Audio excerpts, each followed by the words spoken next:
Oke, Assalamualaikum warahmatullahi wabarakatuh. Selamat pagi, siang, sore, malam pada Bapak Aris selaku pengampu mata kuliah vulkanologi. Pada kesempatan kali ini saya akan mempresentasikan bab 5, lebih tepatnya mempresentasikan, mereview, dan menjelaskan tentang bab 5, yaitu tentang batuan gunung api. Di sini sumbernya dari buku Geologi Gunung Api Purba.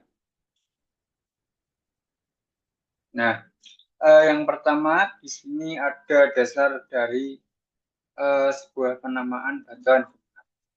Nah, dasar dari penamaan batuan gunung api ini secara umum itu dibagi menjadi 3. Yang pertama itu adalah secara deskriptif, di mana sesuai namanya. Secara deskriptif itu berarti dia itu didasarkan pada eh, apa yang kita lihat, apa yang kita raba, dan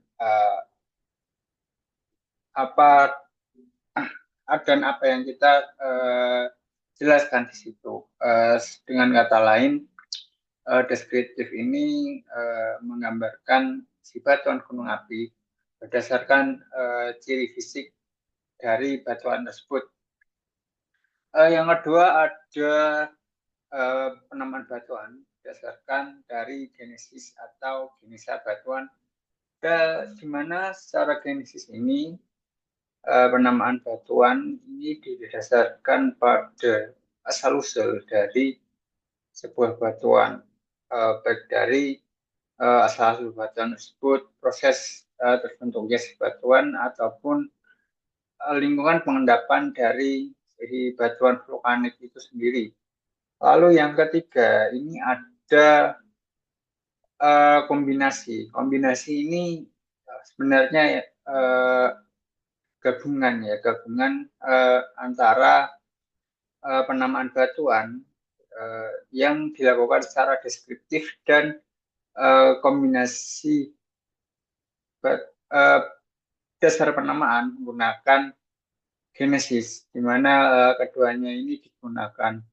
Nah, untuk dasar penamaan batuan sendiri itu ada pendekatannya sendiri, di mana pendekatannya itu juga dibagi menjadi 3. Yang pertama itu dengan mata telanjang, di mana pendekatan dengan mata telanjang ini menggunakan apa yang kita lihat atau yang kita observasi di lapangan, atau dengan contoh tangan, di mana pendekatan dari penamaan batuan, pemberian batuan ini menggunakan mata telanjang ini pada tepatnya itu untuk mendukung penamaan atau pemberian penamaan secara deskriptif, dan mendukung juga secara genesis juga. Dan yang kedua itu ada mikroskopis, di mana mikroskopis ini pendekatannya itu mengacu pada tekstur si batuan dan kandungan mineral di batuan vulkanik itu sendiri. Nah, kekurangannya dari si pendekatan mikroskopis ini sendiri yaitu jika si batuan vulkanik ini dia itu memiliki banyak gelas gunung berapi, maka penamaan batuan atau pemberian batuan dari vulkanik ini akan sedikit kesulitan. Yang ketiga adalah secara kimia, di mana uh, pendekatan pemberian atau dasar penamaan secara kimiawi ini ditinjau dari komposisi kimia yang ada di dalam batuan itu sendiri. Dari ketiga pendekatan ini, mana yang paling baik? Ya, yang paling baik adalah ketiganya sebaiknya itu dilakukan secara bersamaan. Karena ketiganya ini eh, akan memberikan informasi yang lebih untuk eh, dasar penamaan batuan dan memberikan informasi yang lebih pada batuan itu sendiri. Untuk selanjutnya yaitu ada parameter dari penamaan deskriptif, di mana seperti yang kita bahas tadi bahwa penamaan deskriptif ini didasarkan pada apa yang kita lihat di lapangan. Baik batuan itu didasarkan pada tekstur batuannya, dari struktur batuannya, ataupun dari komposisi si batuannya sendiri. Misalnya di sini ada si batuan andesit, di mana andesit ini dia itu memiliki tekstur yang cenderung lebih porfiri begitu daripada batuan andesit lainnya. Maka di batuan ini bisa didasarkan untuk dinamakan andesit porfiri. Lalu ada dasar untuk batuan alterasi, di mana batuan alterasi ini didasarkan pada ukuran butir, komponen nitrofasies, dan proses alterasi di batuan tersebut. Misalnya di sini ada contoh dari crystal rich chloritic gated tuff, di mana tuffnya di sini dia itu mempunyai materi atau susunan berupa kristal-kristal yang lebih banyak daripada tuff lainnya, karena kemungkinan si batuan ini terjadi alterasi sehingga kristal-kristalnya itu lebih rich. Nah, selanjutnya ada dasar untuk kombinasi, di mana secara kombinasi dari ditinjau dari sisi genesisnya itu dia itu difokuskan pada sumber proses umur dan lingkungan pengendapan dari si batuan vulkanik itu sendiri. Terus yang kedua, secara prinsip dari penamaan batuan itu menggunakan prinsip the present is the key to the past, di mana pada prinsip ini itu bisa untuk mendeskripsikan bagaimana si batuan tersebut terbentuk ataupun di lingkungan pengendapan mana si batuan tersebut. Dan pada prinsip itu juga observasi batuan aktif itu bisa digunakan sebagai acuan batuan tua. Yang selanjutnya itu pada umur ya. Pada umur ini didasarkan pada stratigrafi, di mana stratigrafi ini bisa kita dapatkan melalui pengamatan lapangan, lalu kita bisa menyusun menggunakan measure stratigrafi ataupun data stratigrafi sebelumnya. Lalu ada menggunakan data-data atau kajian-kajian paleontologi.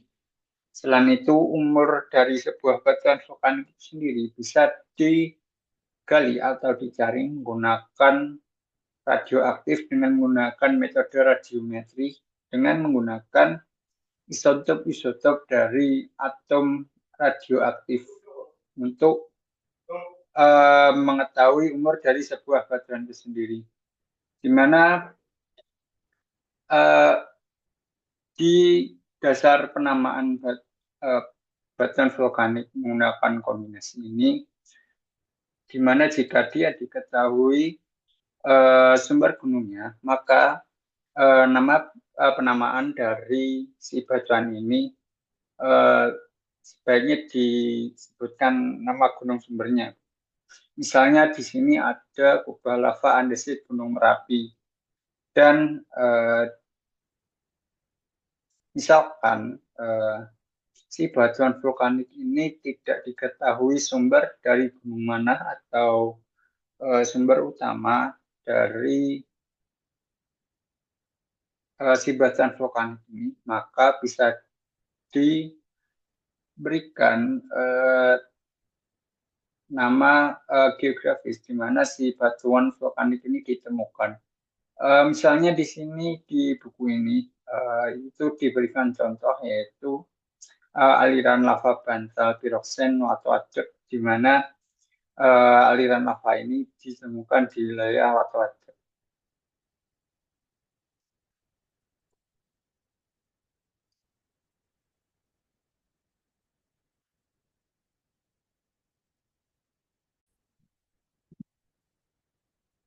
Selanjutnya yaitu pengertian dari uh, batuan gunung api itu sendiri. Yang pertama, sebelum kita mengetahui apa itu batuan gunung api, di mana batuan gunung api itu pada dasarnya adalah dia berasal dari gunung api.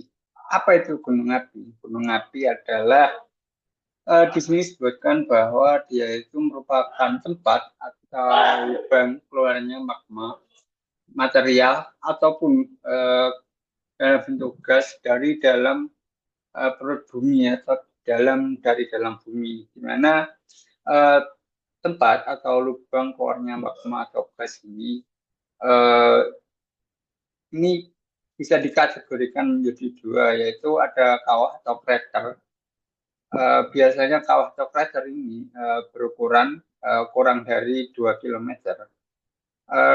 Dan ada yang lebih luas atau lebih lebar, yaitu ada kaldera, di mana ukuran kaldera ini seperti krater, namun dia itu mempunyai diameter lebih dari atau sama dengan 2 kilometer, di mana tidak semua gunung api itu membentuk kerucut gunung.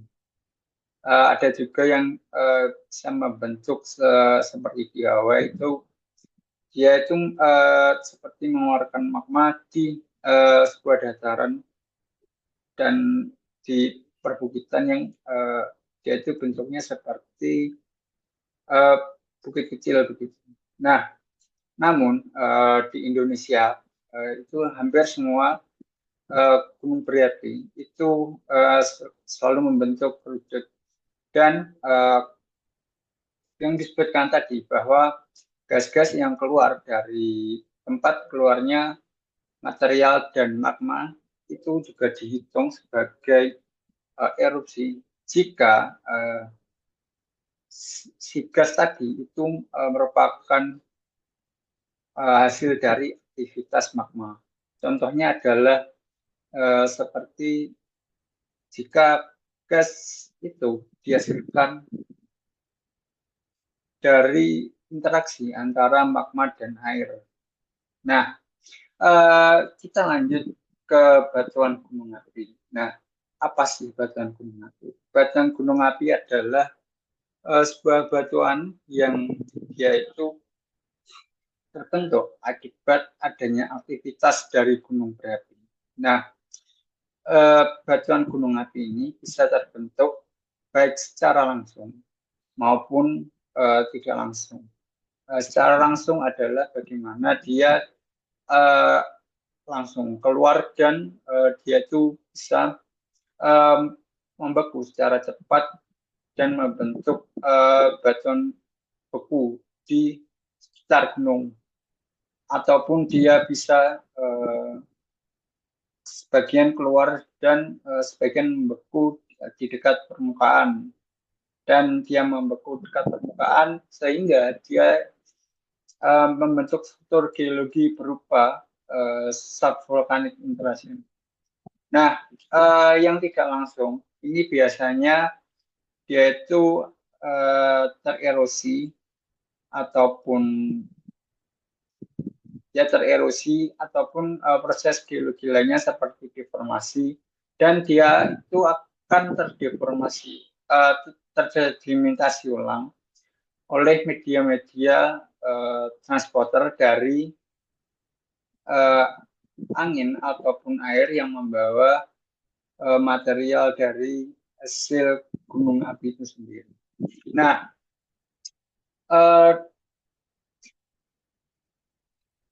dari material gunung berapi tadi, misalnya magma, di mana magma yang keluar dan kontak dengan udara dengan suhu atmosfer dan terjadi pembekuan secara cepat, maka itu bisa saja dia membentuk seperti volcanic glass atau gelas gunung berapi dan membentuk struktur gelas gunung api. Ya, selanjutnya adalah kita membahas mengenai magma dan material erupsi, di mana magma atau material erupsi ini pada dasarnya dibagi menjadi dua, yaitu ada lava koheren dan piroklastik, di mana lava koheren ini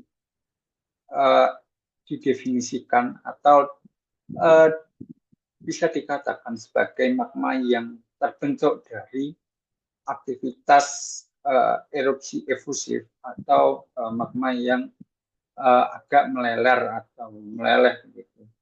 Di mana lava koheren ini biasanya ketika dia keluar dari jalur keluar magma dari gunung berapi tadi, itu akan membentuk lava, dan jika dia kontak dengan udara atau suhu atmosfer dan dia membeku secara cepat, dia akan membentuk sebuah batuan yang berstruktur masif. Selanjutnya ini ada piroklastik, di mana piroklastik ini merupakan materi yang dia itu berasal dari proses erupsi yang cenderung eksplosif, di mana piroklastik ini ketika dia keluar dan bisa dikatakan dia jatuh ke sekitar gunung berapi, itu akan ditemukan 3 ukuran yang akan terfragmentasi. Nah, di mana 3 ukuran ini bisa dikategorikan. Yang pertama adalah ash atau abu atau debu, itu dia itu mempunyai ukuran kurang dari sama dengan 2 mm. Sementara yang bom atau blok itu punya ukuran lebih dari 64 mm. Dan diantaranya itu adalah hapili. Nah, untuk skalanya biasanya dia itu mempunyai seperti segitiga begitu untuk mengkategorikan silapili, blok atau bom untuk proses deskriptif batuan.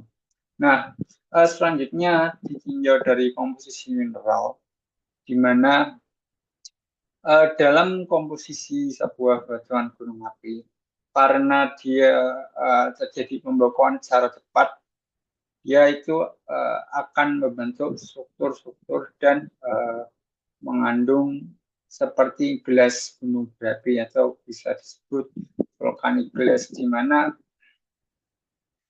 si volcanic glass ini nantinya akan membentuk semacam mineral kristal yang menunjukkan dia itu pernah terjadi pendinginan secara cepat. Dan fragmen-fragmen dari batuan ini biasanya juga bisa dilihat dari warna si batuan itu sendiri. Nah, di sini ada ilustrasi, gambar berupa ilustrasi warna dari tingkat asal dari magma yang akan membentuk gunung berapi itu sendiri. Nah, di mana semakin gelap warna batuan yang terbentuk, maka dia itu semakin basah, dan jika semakin terang si batuan vulkanik ini, maka dia akan semakin fast. Nah, sebenarnya ada anomali satu, yaitu ada obsidian. Dia itu kalau dicek di laboratorium, itu dia punya kadar silika yang cukup tinggi sehingga dia itu dikategorikan sebagai kalsit. Namun dia itu warnanya tetap hitam dan mengkilat. Nah, untuk selanjutnya adalah tekstur dan struktur batuan gunung berapi. Di mana di sini ada perbedaan dari uh, lava koheren dan batuan klastik atau piroklastik, di mana tekstur dari lava koheren yaitu cenderung masif uh, dan cenderung hipokristalin porfiri. Selain itu, di lava koheren karena terjadi pembekuan secara cepat, dia itu juga lebih banyak untuk membentuk struktur vulkanik gles daripada si batuan piroklastik itu sendiri. Nah, untuk batuan piroklastik ini, karena dia berasal dari erupsi secara eksplosif, maka dia materialnya terlontar cukup jauh dan oleh karena itu dia terbawa oleh angin dan dia seperti mengendap. Setelah mengendap dan dia itu si material itu terjadi fragmentasi dan material-material batuan klasik itu biasanya bertekstur cenderung lebih porfiri dan berlubang-lubang dan butirnya itu mempunyai tingkat dari yang paling halus yaitu seperti es sampai hingga yang paling kasar itu fragmennya biasanya pada blok atau bom. Nah, untuk struktur yang selanjutnya pada lava koheren itu biasanya yaitu cenderung membentuk aliran lava vesikular ataupun rekan radial. Sementara yang batuan piroklastik itu biasanya itu sama seperti batuan sedimen yaitu cenderung membentuk perlapisan atau laminasi silang siur ataupun membentuk bronze. Lalu jika kita tinjau dari komposisi mineral si lava koheren ini, seperti yang disebutkan tadi bahwa si lava koheren ini membeku secara cepat, maka komposisi mineralnya itu uh, lebih banyak cenderung ke glas gunung berapi atau vulkanik glas dan kristal mineral. Sementara batuan piroklastik itu cenderung disusun oleh fragmen-fragmen dari batuan beku yang berasal dari aktivitas erupsi eksplosif gunung berapi. Nah, untuk warnanya sebenarnya cukup serupa, namun dari si batuan piroklastik ini tergantung dari fragmen asal magma dari gunung induk uh, yang terjadi letusan eksplosif itu sendiri. Nah, untuk contoh bentang alam di lava koheren ini, biasanya di lava koheren ini terjadi pada gunung api Bariksa dan Kobra Lava. Nah, yang di piroklastik ini biasanya ditemukan di sekitar grup piroklastik ataupun aliran piroklastik.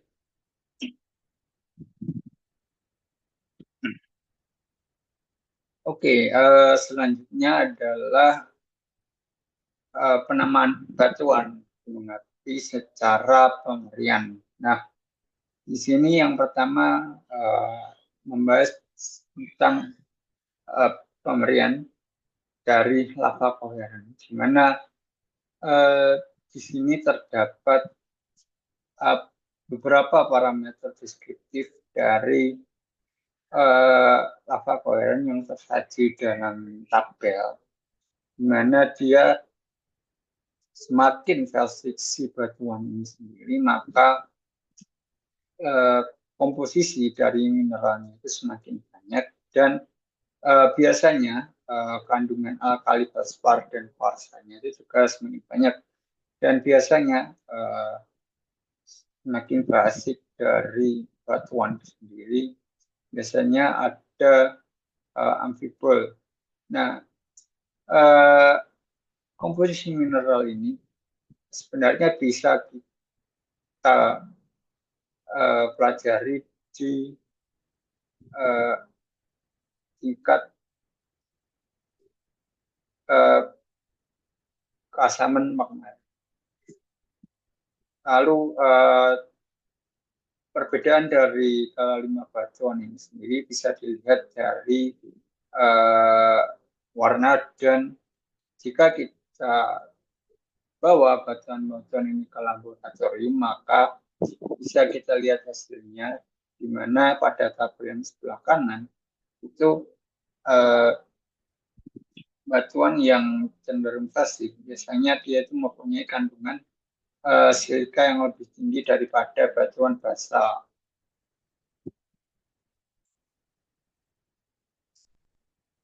Nah, untuk komposisi kimia dari batuan gunung berapi dari lava koheren itu seperti yang kita bahas pada bab sebelumnya, bab 3, di mana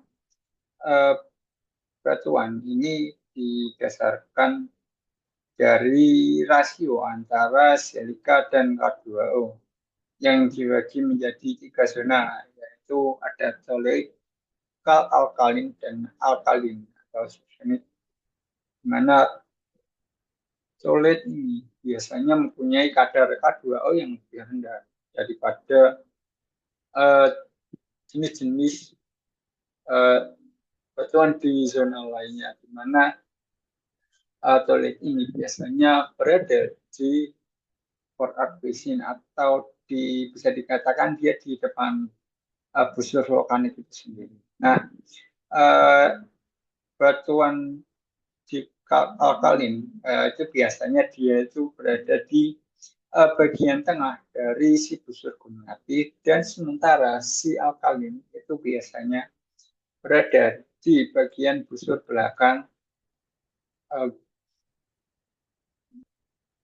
dari busur gunung api sendiri, di mana normalisasi dari hasil analisis kimia di laboratorium ke 100% itu biasanya itu mempunyai error atau galak itu sekitar 1,5%, di mana bisa dilihat pada tabel yang sebelah atas, itu totalnya itu bisa lebih atau kurang dari 100%, di mana di sini bisa dilihat juga bahwa batuan-batuan basal itu dia mempunyai kandungan silika yang lebih rendah, yaitu kurang dari 50%, sehingga batuan-batuan yang dia itu bersifat lebih kalsium itu dia mempunyai kandungan silika yang lebih besar, lebih dari 50%.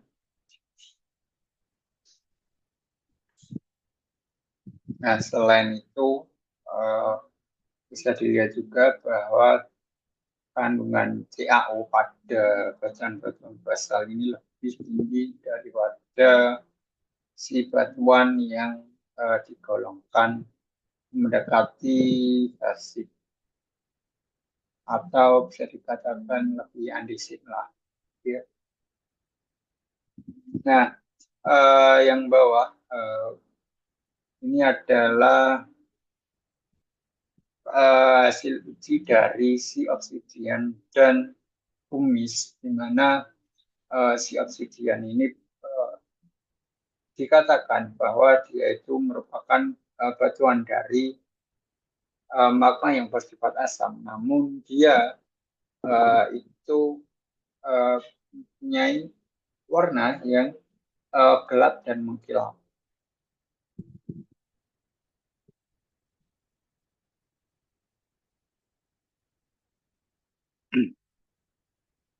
Nah, selanjutnya adalah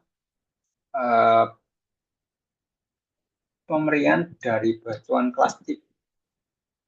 di mana batuan plastik ini itu terbentuk dari fragmen-fragmen batuan dari gunung api, di mana fragmen-fragmen ini bisa berasal dari digolongkan menjadi tiga ya. Yang pertama itu adalah piroklastik. Piroklastik ini berasal dari hasil letusan dari gunung berapi itu sendiri. Sementara yang kedua ada epiklastik. Mana epiklastik ini dia itu berasal dari hasil pengikisan atau hasil erosi dari batuan uh, yang dia itu tererosi dari bahkan vulkanik sebelumnya. Dan yang ketiga adalah autoplastik, di mana autoplastik ini merupakan sebuah pecahan yang diakibatkan karena adanya longsor ataupun retakan di gunung berapi. Nah, fragmen-fragmen tadi itu dapat bercampur dengan fragmen-fragmen non vulkanik baik itu sedimen ataupun fragmen-fragmen non vulkanik lain dalam proporsi apapun, di mana dalam pemberian batuan klasik ini itu juga terdapat parameter tambahan, yaitu ada fabrik atau kemas dan ada sortasi. Nah, dan ada lagi warna, struktur dan komposisi yang di sini dapat menjadi tambahan untuk penamaan batuan plastik secara pemberian. Nah, misalnya bisa kita lihat di bawah ada tiga.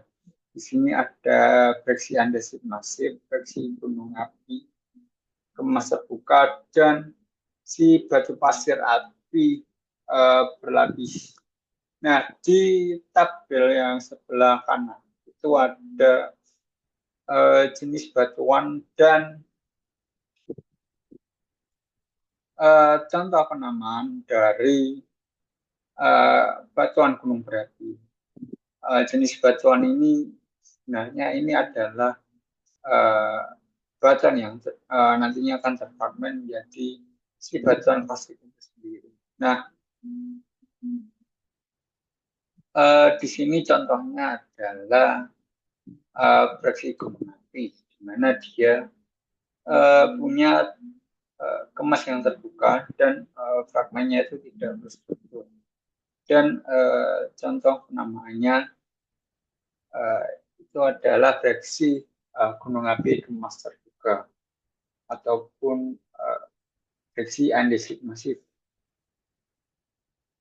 Dan masih banyak contohnya seperti yang di kolom ketiga ini ada batu pasir gunung api, di mana dia itu mempunyai tekstur yang halus cenderung seperti pasir, dan dia itu berlapis-lapis dan dia itu memiliki sertasi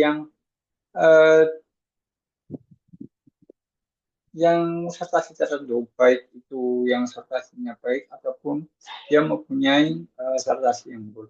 Di mana di sini dicontohkan bahwa diberikan penamaan berupa batu pasir gunung api berlapis.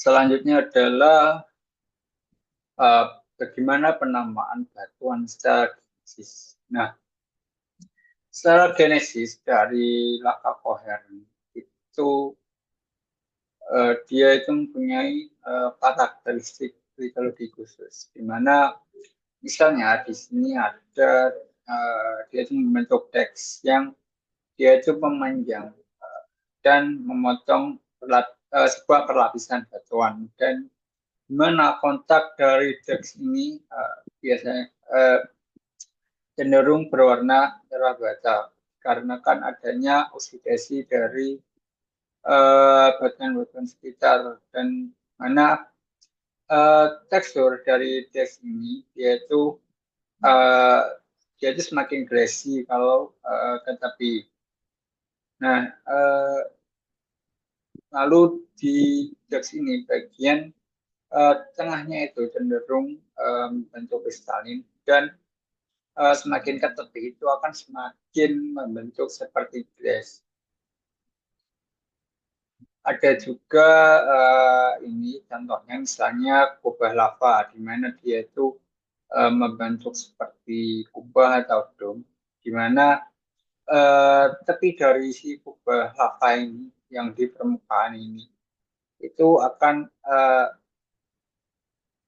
di bagian tengahnya itu dia itu cenderung membentuk kristalin dan eh, si kubah lava ini biasanya ada relasinya atau ada hubungannya dengan si volcanic neck atau leher gunung api.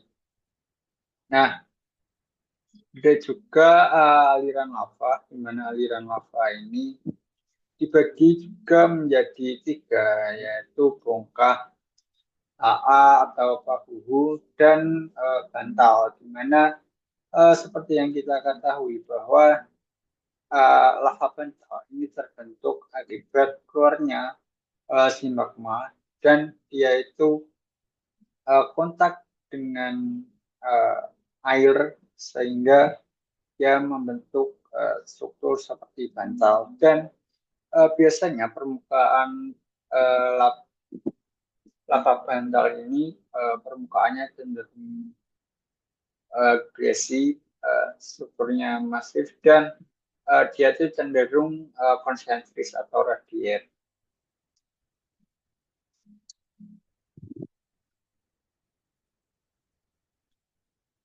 Nah, bisa dilihat di tabel sebelah kiri bahwa uh, masing-masing jenis dari karakteristik litologi dari lava koheren itu dia mempunyai bentuk dan struktur yang berbeda-beda. Misalnya di sini uh, ditunjukkan pada gambar yang atas ini ada lava dome dari Merapi. Nah, lava dome dari Merapi ini jika kita lihat secara jauh itu dia uh, cenderung seperti setengah bola yang berada di uh, kawah atau krater si gunung Merapi itu sendiri, di mana si kubah lava ini itu dia akan membentuk seperti breviasi. Gitu. Nah, yang gambar bawah di sini ada contoh dari seal dan die, mana seal dan die ini sidak itu dia tuh cenderung memotong sidak atau si retas ini cenderung memotong si perlapisan tersebut. Sementara uh, sil atau kubah bawah permukaan itu tadi dia itu cenderung berbentuk tipis dan uh, dia itu terjadi segregasi ke tengah. Nah, selanjutnya ada uh, dari batuan plastik atau batuan dari hasil dari letusan eksplosif. Di mana yang pertama di sini ada autoplastik. Di mana autoplastik ini uh, terjadi pada saat di mana lava koheren itu mengalami fragmentasi otomatis pada saat dia kontak dengan suhu atmosfer ataupun udara sehingga terjadi pendinginan secara cepat uh, dan dia juga sentuhan dengan batuan dasar air es ataupun batuan samping di uh, keluarnya si magma koheren ini sendiri di mana uh, pada umumnya si batuan autoklastik ini biasanya itu cenderung terfragmentasi dengan kasar dan biasanya itu beruji. Fragmen dan matriks dari si batuan autoklastik ini biasanya itu cenderung homogen karena dikarenakan matriks dan fragmen-fragmen dari batuan autoklastik ini mempunyai sumber magma dari yang sama. Di sini ada contoh dari deteksi autoklastik yang di bawah ini yang di kotak ini disebut warna merah. Di sini ada batuan breksi autoklastik yang di atasnya itu ada semacam columnar joint. Nah, selanjutnya ada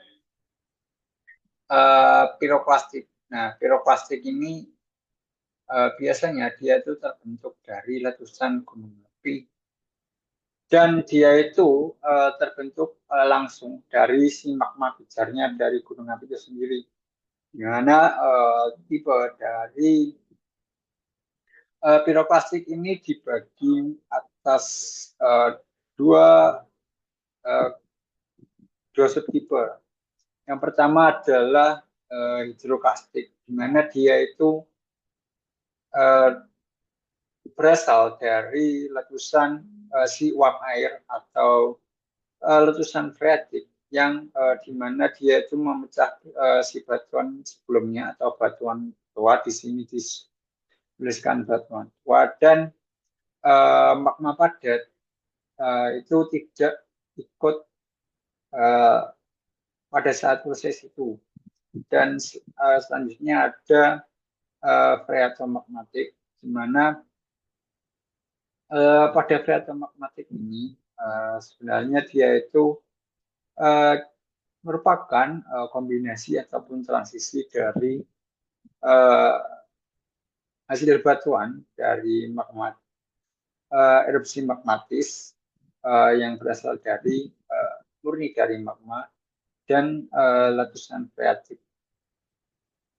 Nah, di piroklastik ini sendiri itu berdasarkan proses pengendapannya dibagi menjadi tiga. Yang pertama adalah piroklastik falls. Itu biasanya berbentuk berupa es atau abu, lapilli, dan material-material lainnya. Yang kedua ada piroklastik flow. Piroklastik flow ini bisa kita lihat bahwa dia itu cenderung membentuk awan panas. Nah, contohnya seperti gambar yang sebelah kanan bawah itu ada bagaimana si piroklastik flow ini terjadi sehingga dia itu membentuk seperti gumpalan-gumpalan awan gumpalan-gumpalan awan panas. Nah, di mana endapan dari piroklastik flow ini bisa dilihat juga pada gambar di atasnya. Di situ terdapat endapan dari hasil awan panas dari erupsi gunung api tahun 2006. Nah, yang selanjutnya ada piroklastik surge dan di mana pada saat si ketiga dari proses hasil pengendapan itu tadi bercampur, itu bisa disebut dengan piroklastik density count.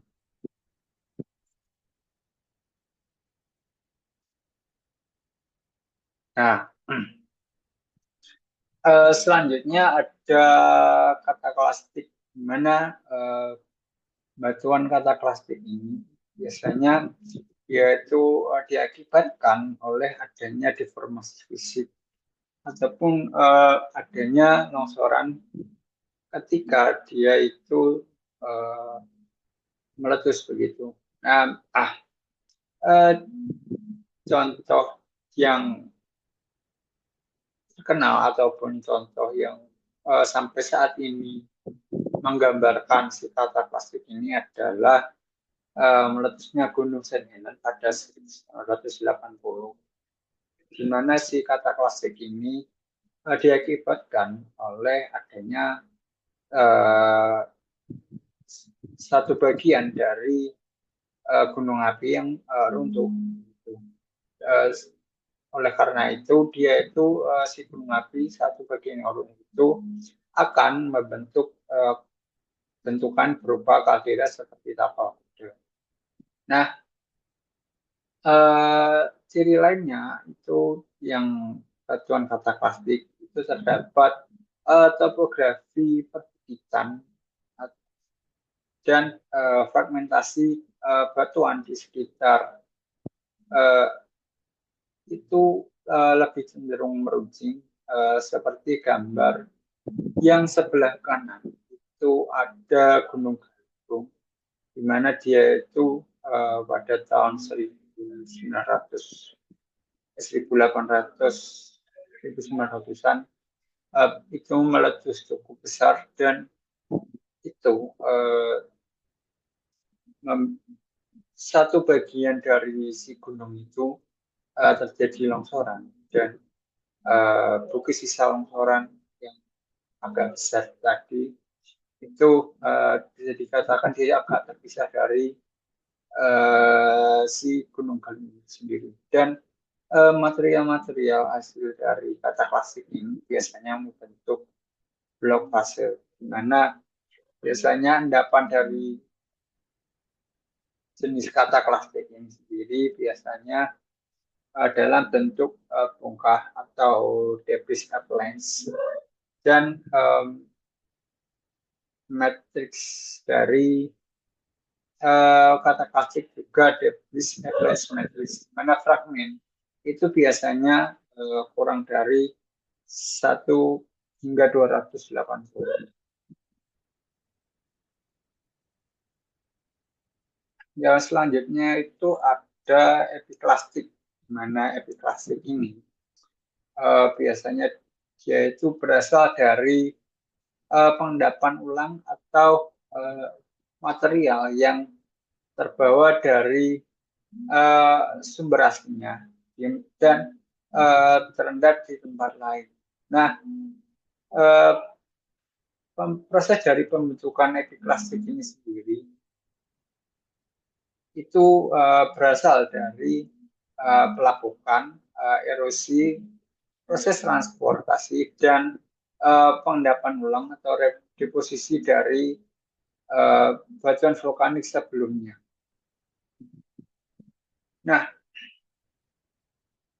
salah satu contoh di mana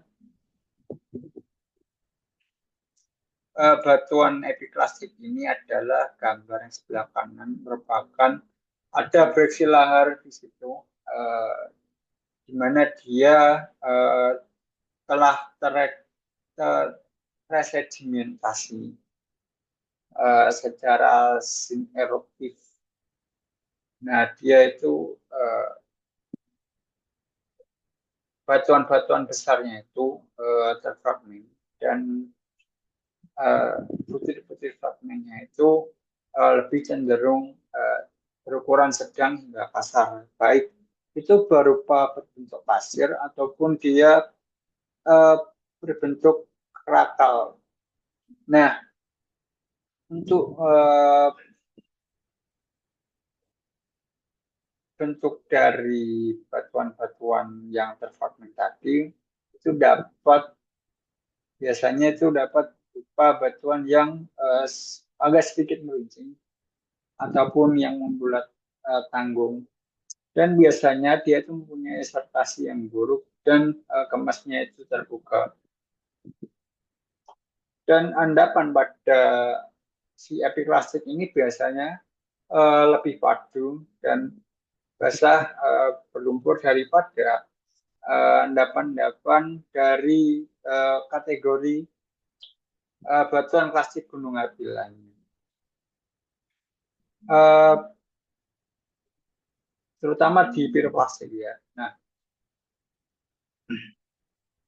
di mana endapan dari epiklastik ini juga sering selang-seling atau ya berselang-seling gitu dengan aliran ada dengan aliran lava ataupun batuan-batuan yang tersedimentasi dari piroklastik ataupun endapan fluvial. Dan di mana biasanya batuan epiklastik itu juga mengandung kayu atau arang yang terbentuk dari tumbuhan yang terkena material dari batuan epiklastik pada saat awal dia terbentuk.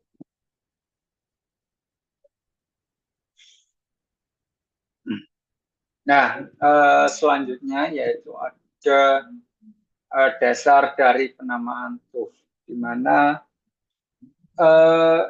di sini ada 4 kriteria dari penamaan tuf itu sendiri, di mana didasarkan pada ukuran butir, komposisi butir, kandungan kimia di dalam tuf itu sendiri, dan adanya pumice atau skoria di batuan tuf itu sendiri.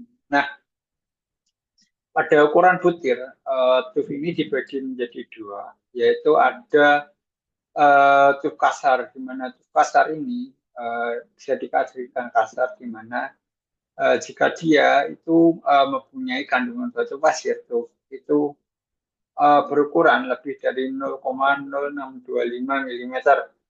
Nah, sementara tuf halus itu jika dia itu mempunyai fragmen berupa batu lenotuf atau batu lempung tuf yang berukuran kurang dari 0,0625 mm. Nah, untuk komposisi butiran ini dibagi menjadi 5. Yang pertama ada vitrik tuf atau tuf gelas, di mana si tuf gelas ini biasanya didominasi oleh adanya struktur dari gelas gunung berapi. Yang kedua adalah tuf kristal, di mana tuf kristal ini biasanya didominasi oleh struktur kristal mineral di tuf itu sendiri. Nah, yang ketiga itu biasanya lebih sering ditemukan, yaitu tuf liquid. Biasanya dia didominasi oleh fragmen-fragmen batuan, biasanya itu dari fragmen batuan sebelumnya. Nah, yang selanjutnya ada tuf gelas, di mana tuf gelas ini, tuf gelas kristal ini adalah adanya kombinasi dari struktur gelas dan struktur kristal pada batuan tuf itu sendiri. Nah, yang terakhir di komposisi butiran, di sini ada tuf kristal batu yang merupakan kombinasi dari si batuan tuf itu sendiri, yang dia gimana dia mengandung semacam struktur kristal ataupun struktur kristal dan fragmen batuan. Nah, untuk komposisi kimia itu sebenarnya bisa dilihat dari warna si batuan itu sendiri, di mana seperti yang dibahas pada bagian-bagian sebelumnya, bahwa semakin kalsit si batuan tersebut atau semakin basah batuan tersebut, maka semakin basah kandungan silikanya itu semakin rendah. Nah, itu juga berlaku pada untuk penamaan tuf itu sendiri, di mana untuk kandungan silika di antara 45 hingga 53% itu bisa dikategorikan sebagai tuf basah. Sementara jika dia punya silika yang sangat tinggi hingga 70% itu bisa dikategorikan sebagai tuff rhyolite. Nah, untuk dominasi dari pumice dan skoria, di sini bisa dikategorikan menjadi dua, yaitu yang pertama tuff batu api, di mana dominasinya di sini ada fragmen pumice, dan ada tuff skoria, di mana dominasinya adalah fragmen skoria. Nah, ini ada penamaan tuff secara genesis, di mana secara genesis itu dibagi menjadi dua, mana tuff yang berasal dari langsung dari letusan ataupun dia itu berasal dari hasil resedimentasi ulang ataupun uh, dia tidak berasal dari langsung dari letusan si gunung berapi itu tadi. Nah, uh, yang pertama itu ada tuff aliran piroklastik.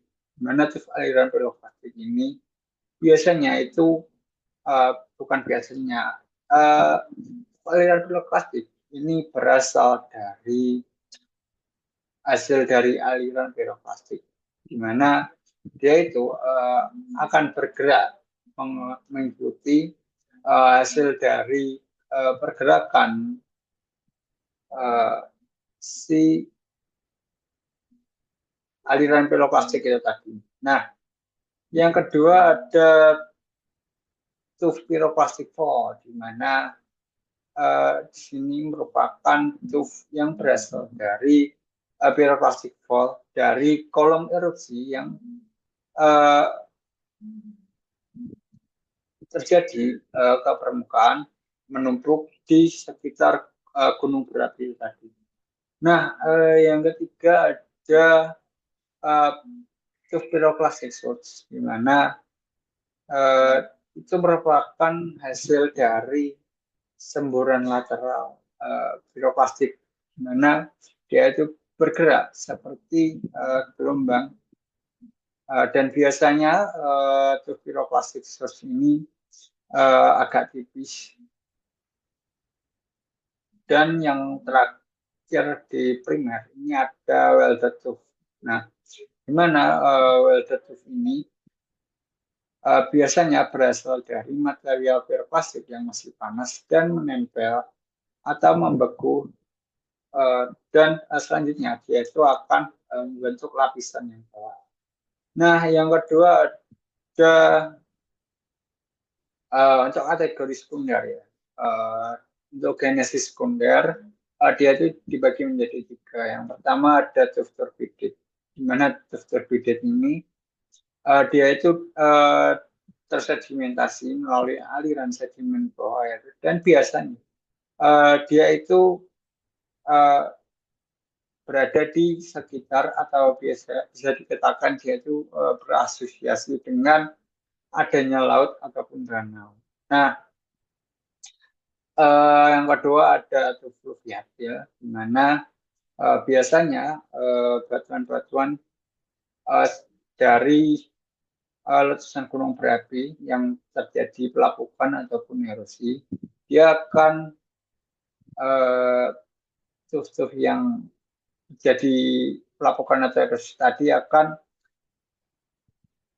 uh, diangkut atau ditransportasi baik oleh angin ataupun air. Namun konteks ini fluviatil ya. Fluviatil berarti di sini konteksnya adalah dia tertransportasi oleh si aliran sungai. Nah, untuk lain-lain ini biasanya dia termasuk tuff yang mengalami transportasi ulang ataupun pembentukan ulang ataupun pengendapan ulang akibat adanya erosi ataupun adanya hujan di sekitar awal terbentuknya tuff itu tadi.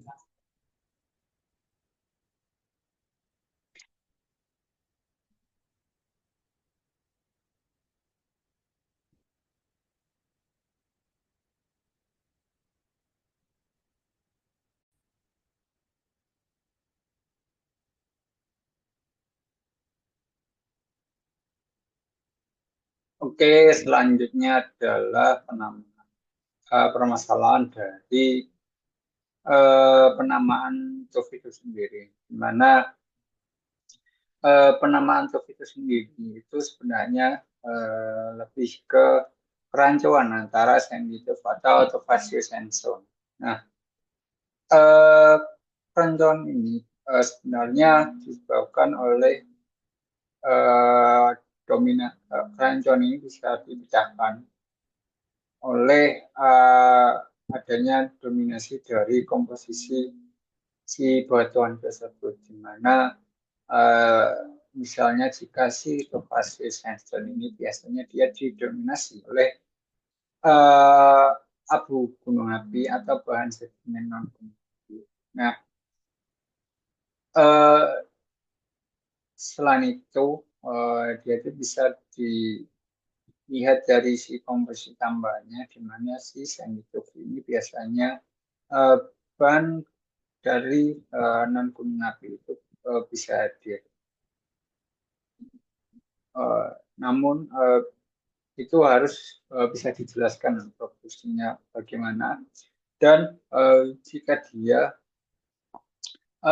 two fase sandstone itu biasanya uh, bahan tambahan tuf itu sedikit, sedangkan bahan utamanya itu bisa dari non gunung api. Nah, proporsinya itu juga harus dirinci bagaimana proporsi dari material non gunung api dan tuf itu sendiri. Di mana di sini ada catatan bahwa di Sandituf ini itu harus bisa membedakan antara tuf dominan abu dan tuf pasiran. Nah, pada tuf pasir sandstone ini juga harus bisa membedakan batu pasir uh, tuf, batu pasir tuf dominasi abu, dan batu pasir tuf dengan dominasi batuan sedimen api. Selanjutnya ada penamaan breksi gunung api, di mana secara deskriptif itu bisa dikategorikan berdasarkan ukuran butir fragmen, komposisi, dan matriks bahan dasar dari gunung api itu sendiri. Nah, di sini ada breksi gunung api, di mana breksi gunung api itu ukuran butir fragmen itu biasanya agak besar, sekitar lebih dari 2 mm, dan dia cenderung menyudut. Nah, komposisi fragmen itu yang dominan di breksi gunung api itu biasanya adalah adanya si batuan andesit, uh, pumice, skoria, obsidian, ataupun adanya hialokasit, serta matriks dari si breksi gunung api ini biasanya cenderung lebih halus, uh, sekitar kurang dari 2 mm. Lalu ada 3 batuan lapili, di mana di sini ada tuf lapili yang lebih halus ukuran fragmennya, di mana matriks dari tuf lapili ini biasanya ya lapili itu sendiri. Nah, di sini ada lapili tuf, di mana ukurannya sebenarnya sama, tapi yang membedakan di sini adalah komposisi fragmen dominan, di mana komposisi material lapili itu dia lebih dominan di fragmen ketimbang uh, si tufnya itu sendiri, di mana uh, lapili tuf itu kandungannya lebih banyak daripada uh, si tufnya itu sendiri. Nah, selanjutnya ada si batu lapili, di mana batu lapili ini dominasi sebagian besar merupakan lapili. di mana matriks dari si batu labil ini bisa dikategorikan uh, adanya matriks-matriks halus, di mana fragmen labil ini sangat dominan. Dan bisa saja si batu labil ini sekilas mirip dengan si breksi gunung api. Selanjutnya ada konglomerat. Sebenarnya untuk ukuran dan ukuran fragmen dan matriks itu cenderung sama dengan breksi gunung api. Namun yang membedakan di sini adalah si konglomerat itu dia lebih rounded atau lebih membulat. Dan komposisi fragmen yang mendominasi di konglomerat ini biasanya bisa berupa lava ataupun batuan-batuan piroklastik yang lain.